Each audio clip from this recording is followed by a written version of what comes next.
Hi guys, welcome to ஏடி சமையல். ஏடி சமையல் இன்றைக்கி நம்ம பார்க்க போகிற ரெசிபி எல்லாருக்கும் ரொம்ப ரொம்ப பிடிச்சமான நம்ம ட்ரெடிஷ்னல் ஸ்வீட்டான பூந்தி லட்டு தான் எப்படி செய்ய போகிறோன்னு பார்க்குறோம். முக்கியமாக பிகினிங்கில் பூந்தி லட்டு செய்கிறவங்களுக்கு ஸ்பெஷலாக இந்த வீடியோ போட்டிருக்குது. 10 நிமிஷத்தில் சுவையாகவும் சுலபமாகவும் நம்ம எப்படி செய்ய போகிறோன்னு தான் பார்க்கலாம். வாங்க நம்ம இப்போது பூந்தி லட்டு எப்படி செய்யலான்னு பார்க்கலாம். ஒரு அகன்ற பாத்திரம் எடுத்துக்கோங்க. நான் 1/2 கிலோ கடலை மாவு சேர்த்துறேன்.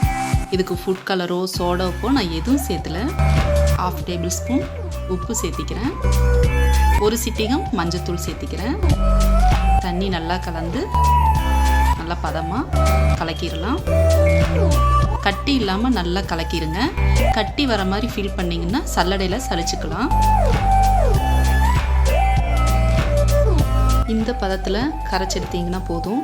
ரொம்ப தண்ணியாகவும் இல்லாமல் கெட்டியாகவும் இல்லாமல் கரெக்டான பதத்தில் இருக்குது பாருங்கள். இப்போ நம்ம எண்ணெயில் பொரிச்சு எடுத்துடலாம். வானலியில் நான் இப்போ 1/2 லிட்டரு எண்ணெய் சேர்த்திருக்கிறேன். எண்ணெய் நல்லா காஞ்சிருச்சு.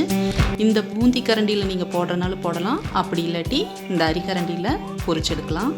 இப்போ நான் பூந்தி கரண்டியில் பொரிச்சு எடுக்கிறேன். இது நீங்கள் ரொம்ப தேய்க்கணும்னு அவசியம் இல்லைங்க. இப்படி தட்டினாவே அழகாக பூந்தி மணிமணியாக விழுகும். நல்ல மணிமணியாக விழுகுது. 30 செகண்ட் பொரிச்சா போதுங்க. ரொம்ப நேரம் ஆச்சுன்னா நம்ம லட்டு பிடிக்க வராது. இப்போ அடுத்தது பொரிச்சு எடுக்கலாம். ஓகே, ரெடி ஆயிடுச்சு.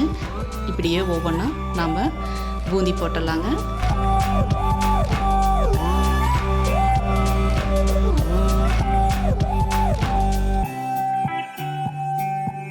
நெக்ஸ்ட்டு நம்ம சர்க்கரை பாகு எப்படி செய்யலான்னு பார்க்கலாம். ஒரு அகன்ற பாத்திரத்தில் நான் 1/2 கிலோ கடலை மாவு எடுத்துருக்கிறேன். அதனால் நான் 1/2 கிலோ சர்க்கரை சேர்த்திக்கிறேன். சர்க்கரை நனையிற அளவுக்கு தண்ணி சேர்த்துனா போதும் இந்த பதத்துக்கு. இப்போ இது 5 நிமிஷம் நல்லா கொதிக்கிட்டுங்க. பூந்தி லட்டுக்கு ஒரு கம்பி பதம் வந்தால் போதும். இது நல்லா கொதிக்கிட்டு ஒரு 5 நிமிஷம். வாசத்துக்கு நான் 2 ஏலக்காய் சேர்த்திடுறேன். நீங்கள் கடலை மாவு கப்பில் சேர்த்துற மாதிரி இருந்தால் 1 கப் கடலை மாவுக்கு 1 கப் சர்க்கரை சேர்த்தினீங்கன்னா போதும். சர்க்கரை பாகுக்கு நல்லா கொதி வந்துட்டுருக்குது. கம்பி பதம் வருதா இல்லையான்னு டெஸ்ட் பண்ணிடலாங்களா. கரண்டியில் இந்த மாதிரி எடுத்திங்கன்னா ஸ்பீடாக ட்ராப்ஸ் விழுந்ததுன்னா இன்னும் கம்பி பதம் வரலைன்னு அர்த்தம். கம்பி பதம் ஸ்லோவாக உழுகணுங்க. கடைசி ட்ராப்ஸ் ரொம்ப ஸ்லோவாக உழுகணும்.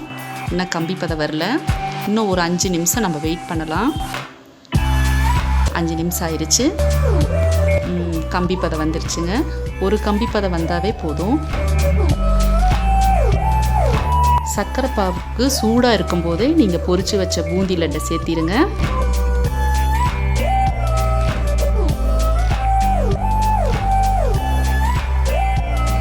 அப்போ தான் அந்த சர்க்கரை பாகோட எசன்ஸ் எல்லாம் அந்த பூந்தியில் நல்லா இறங்கும்.